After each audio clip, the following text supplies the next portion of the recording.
नमस्कार।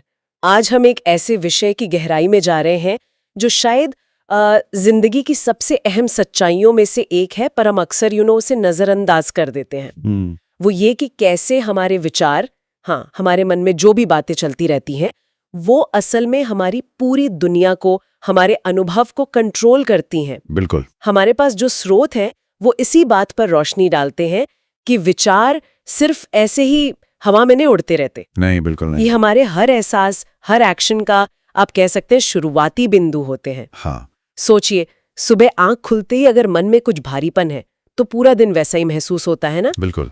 वो पहला विचार ही टोन सेट कर देता है। और जब कोई मुश्किल आती है तो उस वक्त जो ख्याल मन में चल रहे होते हैं वही तय करते हैं कि हम उससे लड़ेंगे या हार मान लेंगे। सही बात है।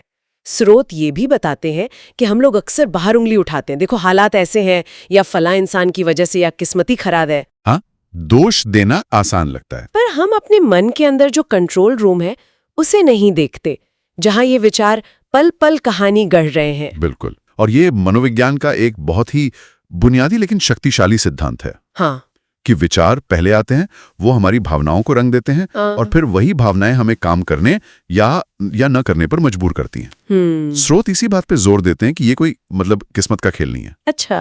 हाँ, अगर हम आज अपने सोचने के ढंग को समझें और थोड़ा बदलें तो आने वाला कल वाकई बदल सकता है। तो आज हमारी कोशिश यही रहेगी कि इस कनेक्शन को थोड़ा और बारीकी से समझें। हाँ, और देखें कि कैसे अपने विचारों पर थोड़ा ध्यान देकर हम अपनी जिंदगी की लगाम शायद बेहतर तरीके से अपने हाथ में ले सकते हैं। हाँ, तो चलिए इसी सोच की जो ताकत है उसे परत दर परत खोलते हैं। स्रोतों का पहला बड़ा पॉइंट क्या है कि हर वो विचार जिसे हम अपने मन में, जिसे हम स्वीकार कर लेते हैं, वो हमारे मूड को, हमारे मिजाज को तय करता है। बिल्कुल। सुनने में ये शायद बहुत मामूली लगे, है ना? हाँ, लगता तो है। पर जब आप शांति से बैठकर जरा गौर करते हैं कि मन में चल क्या रहा है, तब एहसास होता है कि अरे ये तो बहुत पावरफुल है। हाँ, ये हानि रहित नहीं है। बिल्कुल। हाँ। जैसे मान लीजिए सुबह उठें और पहला ख्याल आया, उफ, आज का दिन तो बहुत मुश्किल होने वाला है। बस ये एक छोटा सा ख्याल, यही काफी है पूरे मूड पर एक उदासी की चादर डालने के लिए। सही। या अगर कोई चिंता वाला विचार पकड़ लिया तो फिर हर फैसले में वो घबराहट दिखेगी। हाँ, वो असर डालता है। दूसरी तरफ अगर आपने सोचा नहीं आज शांति रखनी है या आज मेरा ये मकसद है, तो वही एक चुनाव आपके एहसास को, आपके बर्ताव को बदल सकता है। बिल्कुल, ये सीधा कनेक्शन है। और देखिए, मनोविज्ञान भी तो यही कहता है। हाँ, कि हमारी भावनाएं हमारी सोच के पीछे पीछे चलती हैं। जैसे कोई कहता है मुझे आज अच्छा महसूस नहीं हो रहा, तो असल में वो अनजाने में शायद निराशा या चिंता वाले विचारों को ही मन में दोहरा रहा होता है। अच्छा। और जब कोई आत्मविश्वास से भरा महसूस करता है तो जाहिर है उसके मन में वैसे ही मजबूत पॉजिटिव विचार चल रहे होते हैं। तो हमारा मूड एक तरह से आईना है हमारी सोच का। बिल्कुल सही, एकदम आईना। तो फिर यहाँ सबसे अहम चीज क्या हुई? मेरे ख्याल से ध्यान देना है ना, नोटिस करना। हाँ, बिल्कुल, जागरूकता। क्योंकि ज्यादातर समय तो हम हमारे विचार आते हैं जाते हैं, हम उन पे ध्यान ही नहीं देते। हाँ, ऑटो पायलट मोड में चलते रहते हैं और फिर शाम को सोचते हैं कि अरे आज का दिन हाथ से कैसे निकल गया। जबकि असलियत ये है कि हमारी सोच हाथ से निकल गई थी। और ये बात भी बड़ी दिलचस्प है कि विचारों का असर सिर्फ दिमाग तक नहीं रहता, इनका सीधा असर शरीर पर पड़ता है। अच्छा, कैसे? सोचिए, जैसे असफलता का डर। जब आप सोचते हैं कहीं मैं फेल ना हो जाऊं तो सीने में एक भारीपन सा महसूस होता है ना? हाँ, होता है। या किसी के जज करने का ख्याल, पेट में जैसे कुछ अजीब सी हलचल होने लगती है। सही कह रहे हैं। वहीं दूसरी तरफ जब आप कुछ अच्छा करने या आगे बढ़ने का सोचते हैं तो शरीर में जैसे एक एनर्जी सी महसूस होती है। हाँ, एक हल्कापन आता है। बिल्कुल। तो विचारों पर ध्यान देना सिर्फ मेंटल हेल्थ का मामला नहीं है, ये फिजिकल हेल्थ से भी जुड़ा है। बिल्कुल। और अच्छे और बुरे दिनों का फर्क भी शायद यही है। हाँ। कोई दिन होता है जब सब कुछ हल्का फुल्का लगता है, बिना किसी खास वजह के आप खुश होते हैं। हाँ। उस दिन अगर आप अपने विचारों पर गौर करें तो वो शायद उम्मीद भरे, सुकून वाले होते हैं। सही। और जिस दिन सब भारी लगता है, चिड़चिड़ापन होता है, उस दिन मन में क्या चल रहा होता है? शायद चिंता, गुस्सा, हाँ, या कोई पुरानी कड़वाहट। तो मूड कहीं न कहीं विचारों की क्वालिटी का ही नतीजा है। बिल्कुल, सीधा नतीजा। तो फिर रास्ता क्या है? हाँ, यही सवाल है। स्रोतों के मुताबिक पहला कदम तो यही है कि विचारों को आते जाते देखो, उन्हें पकड़ो, फिर उनसे एक सवाल पूछो, क्या ये विचार मेरे लिए फायदेमंद है? क्या ये मुझे आगे ले जा रहा है? अच्छा। और फिर फैसला करो। अगर जवाब हाँ है तो ठीक है, उसे रहने दो। और अगर नहीं? अगर नहीं तो उसे बदलने की कोशिश करो। कहो नहीं, ये मेरे काम का नहीं। ये एकदम से नहीं होगा, अभ्यास लगता है। हाँ, प्रैक्टिस तो चाहिए होगी। लेकिन हर बार जब आप एक बेकार विचार को हटाकर एक बेहतर विचार चुनते हैं, आप बेहतर महसूस करते हैं। आप असल में अपने दिमाग को ट्रेन कर रहे हैं। और यहाँ वो दोहराव वाला सिद्धांत भी तो काम करता है ना, जो स्रोतों में बताया गया है। हाँ बिल्कुल, मस्तिष्क दोहराव पसंद करता है। जिस रास्ते पर हम बार बार चलते हैं वो रास्ता जैसे पक्का हो जाता है। सही। अगर हम चिंता करने की आदी हैं तो दिमाग चिंता के नए नए बहाने ढूंढता रहेगा। हाँ। और अगर हम समाधान या ग्रोथ के बारे में सोचते हैं तो दिमाग उसी दिशा में नए रास्ते खोजेगा। तो मूड बदलना है तो ये पुराने घिसे पिटे सोचने के पैटर्न तोड़ने पड़ेंगे। बिल्कुल। हर बार जब हम एक कमजोर विचार को एक मजबूत विचार से बदलते हैं, हम असल में अपने दिमाग को एक नई बेहतर आदत सिखा रहे होते हैं। अच्छा, तो ये मूड वाली बात तो समझ आई, पर उन विचारों का क्या करें जो हमारी सारी एनर्जी खींच लेते हैं? हाँ, ये बहुत अहम मुद्दा है। ये स्रोतों का दूसरा जरूरी पॉइंट है। ऐसे विचारों को खाद पानी देना बंद करें जो आपकी एनर्जी चूस लेते हैं। सही कहा। हम सब ने महसूस किया है ना, कभी कभी दिन खत्म होते होते लगता है जैसे बैटरी बिल्कुल जीरो हो गई हो। हाँ बिल्कुल, पूरी तरह ड्रेन हो जाते हैं। स्रोत कहते हैं कि ये थकान अक्सर फिजिकल मेहनत से ज्यादा मन के बोझ की वजह से होती है। सही, वो मेंटल ड्रेन ज्यादा थकाता है। जरा सोचें उन ख्यालों के बारे में। तुम दूसरों से पीछे हो, या तुम फिर वही गलती कर रहे हो, या शायद तुम काफी अच्छे नहीं हो। ये बहुत कॉमन है। और ये अक्सर चीखते नहीं है, ये फुसफुसाते हैं। क्या होगा अगर मैं फेल हो गई? लोग क्या सोचेंगे? हाँ, बहुत धीरे से आते हैं। ये छोटे लगते हैं, पर जितनी बार हम इन पर ध्यान देते हैं, इनको तवज्जो देते हैं, ये उतने ही बड़े और ताकतवर होते जाते हैं। बिल्कुल, यही फिर वही बात आती है, पहले जागरूकता और फिर फैसला। सबसे पहले तो ये पहचानना जरूरी है कि कौन से विचार आपकी एनर्जी खत्म कर रहे हैं। ठीक है। फिर ये पक्का इरादा करना कि आप उन्हें फीड नहीं करेंगे, मतलब उन्हें अपनी तवज्जो देकर और बड़ा नहीं बनाएंगे। हर विचार हमारे ध्यान के लायक नहीं होता। बिल्कुल नहीं, ये चुनना सीखना पड़ता है। फीड करने और स्टार्व करने में क्या फर्क है यहाँ? फिर देखिए, फीड करने का मतलब है उस विचार के साथ बैठ जाना, उसे बार बार सोचना, उस पर यकीन करना, उसे अपने ऊपर हावी होने देना। और स्टार्व करने यानी भूखा रखने का मतलब है उसे देखना, पहचानना कि ये नुकसानदेह है और फिर अपना ध्यान वहां से हटा लेना, हटाकर कहीं और लगाना। हाँ, किसी बेहतर, किसी उपयोगी चीज पर। उसे बढ़ने के लिए खुराक ही ना देना। ये एक छोटा सा मानसिक शिफ्ट आपकी बहुत सारी एनर्जी बचा सकता है। सोचिए अगर ऐसा करें, मान लीजिए ख्याल आता है तुम ये काम कभी पूरा नहीं कर पाओगे। पहले शायद आप इस पर घंटों सोचते, परेशान होते। हाँ, अटक जाते उसी में। लेकिन अब आप रुकते हैं, पहचानते हैं कि ये एनर्जी खींचने वाला विचार है और खुद से कहते हैं नहीं, ये सोच मेरे किसी काम की नहीं है। आप उस पर टिके रहने से इनकार करते हैं और उसकी जगह एक सीधी सच्ची बात सोचते हैं, जैसे मैं अभी इस काम का अगला छोटा कदम उठा रही हूँ। बिल्कुल, एक्शन ओरिएंटेड। बस उसी पल आपने उस नेगेटिव विचार की ताकत छीन ली। वो एनर्जी जो वो चुराने वाला था वो बच गई। सही। और हमारी मानसिक ऊर्जा बहुत कीमती है। हाँ, ये तो है। इसी से हम सीखते हैं, कुछ नया बनाते हैं, रिश्ते निभाते हैं, आगे बढ़ते हैं। जब ये कम होती है तो हम टाल मटोल करने लगते हैं। हाँ, प्रोक्रेस्टिनेशन, बचाव का रास्ता ढूंढते हैं, फंसा हुआ महसूस करते हैं। इसलिए अपनी ऊर्जा की हिफाजत करना बहुत जरूरी है। और ये हिफाजत सिर्फ काम से छुट्टी लेकर नहीं होती। नहीं, बिल्कुल नहीं। ये उन विचारों से बचकर होती है जो बिना कुछ दिए हमारी ताकत निचोड़ लेते हैं। हाँ, और उन लोगों के बारे में सोचिए जिन्हें हम कामयाब मानते हैं। ऐसा तो नहीं है कि उनके मन में नेगेटिव विचार नहीं आते होंगे। नहीं, बिल्कुल आते हैं, सबके आते हैं। फर्क ये है कि वो उन पर रुके नहीं रहते। अच्छा। वो किसी नाकामी को घंटों तक मन में दोहराते नहीं रहते। वो रिजेक्शन के डर में अपनी एनर्जी बर्बाद नहीं करते। तो वो करते क्या हैं? वो जल्दी से अपना ध्यान हटाते हैं, सोच बदलते हैं।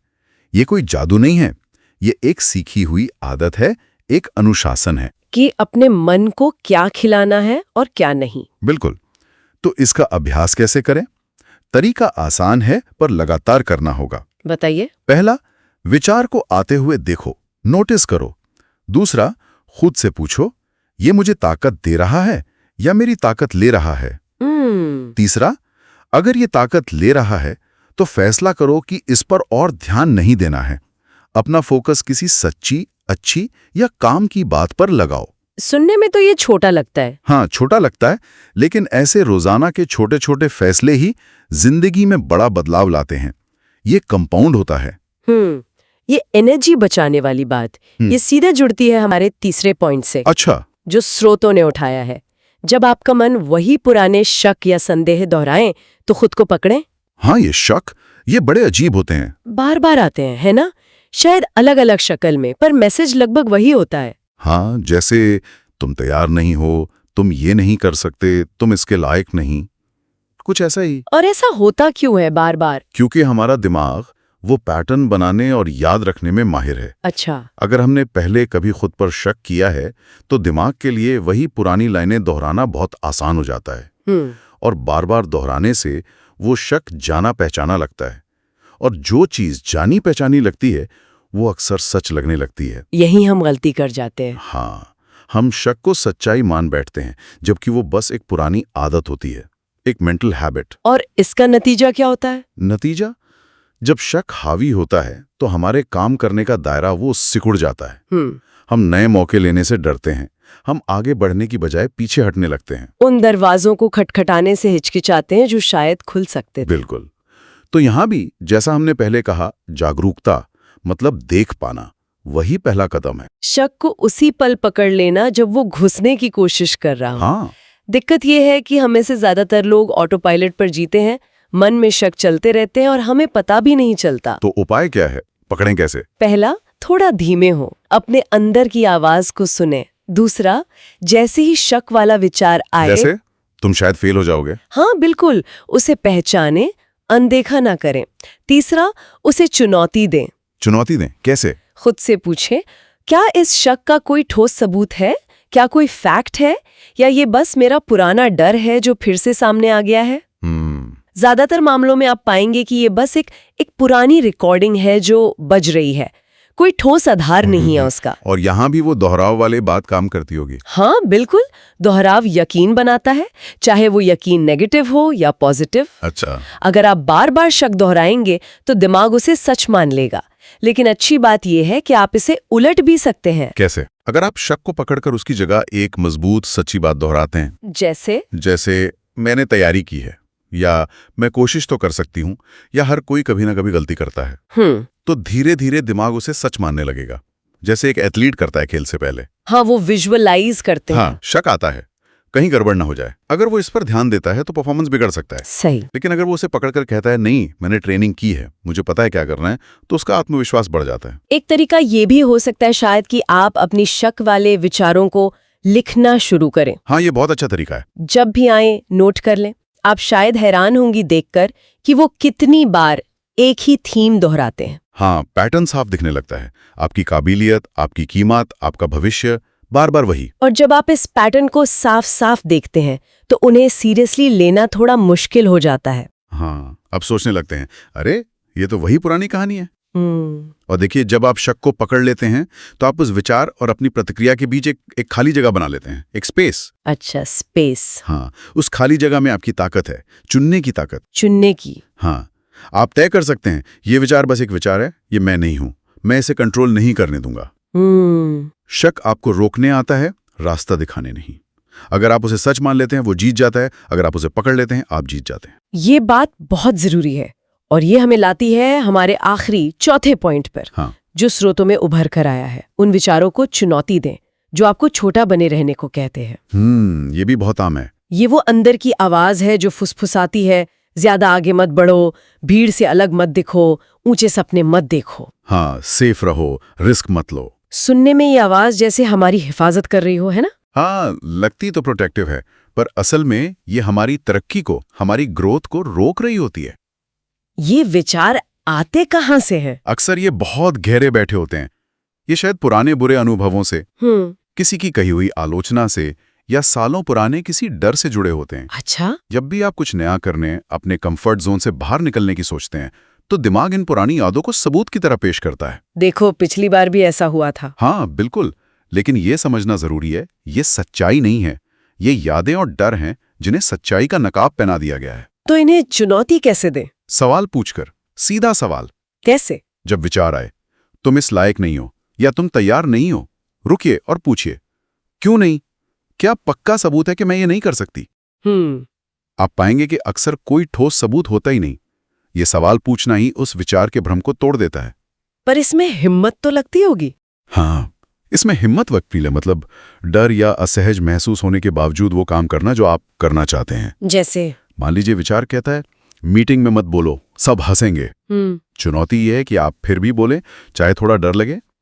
हर बार जब आप ऐसा करते हैं तो आप उस छोटा रखने वाले विचार की पकड़ को कमजोर करते हैं। आप खुद को सबूत देते हैं कि आप उस डर से बड़े हैं। और अगर हम इन विचारों को चुनौती ना दें तो खतरा क्या है? खतरा यह है कि ये हमारी आदत बन जाती है। हमारी जीवन शैली।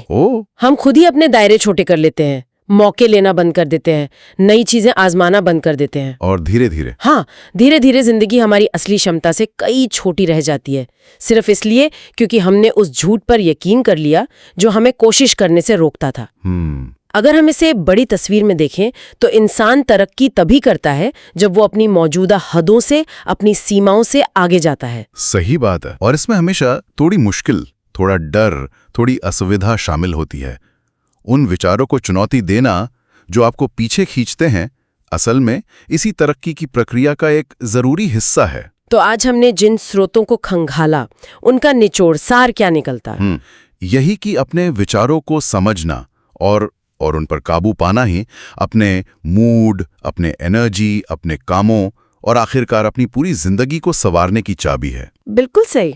ये सिर्फ अच्छा सोचो कहने से कहीं ज्यादा है। हाँ, ये वो नहीं है। ये लगातार ध्यान देने, सवाल पूछने और ये चुनने का काम है कि आप अपने मन के बगीचे में किन विचारों को जगह देते हैं। बिल्कुल। और ये कोई एक दिन का काम नहीं है, ये एक लगातार चलने वाला अभ्यास है, एक प्रैक्टिस है। अपने मन को एक बगीचे की तरह देखना शायद मददगार हो सकता है, जहां आपको चुनना पड़ता है कि कौन से पौधे लगाने हैं और कौन से जंगली घास फूस उखाड़ फेंकने हैं। स्रोत हमें यही याद दिलाते हैं कि हम अपने बदलते मूड या नेगेटिव ख्यालों के शिकार या गुलाम नहीं हैं। हमारे अंदर वो ताकत है कि हम अपनी जिंदगी की कहानी खुद लिख सकें अपने विचारों के जरिए। आज की इस पूरी बातचीत से एक सवाल जो शायद हम अपने साथ ले जा सकते हैं सोचने के लिए, अगर हमारे विचार वाकई हमारी हकीकत बनाते हैं, तो जानबूझकर, इरादे के साथ अपने अंदर की बातचीत को बदलकर हम अपनी बाहरी दुनिया में कौन सी नई संभावनाएं खोल सकते हैं, जिनके बारे में हमने पहले शायद कभी सोचा भी नहीं था। इस पर विचार कीजिएगा।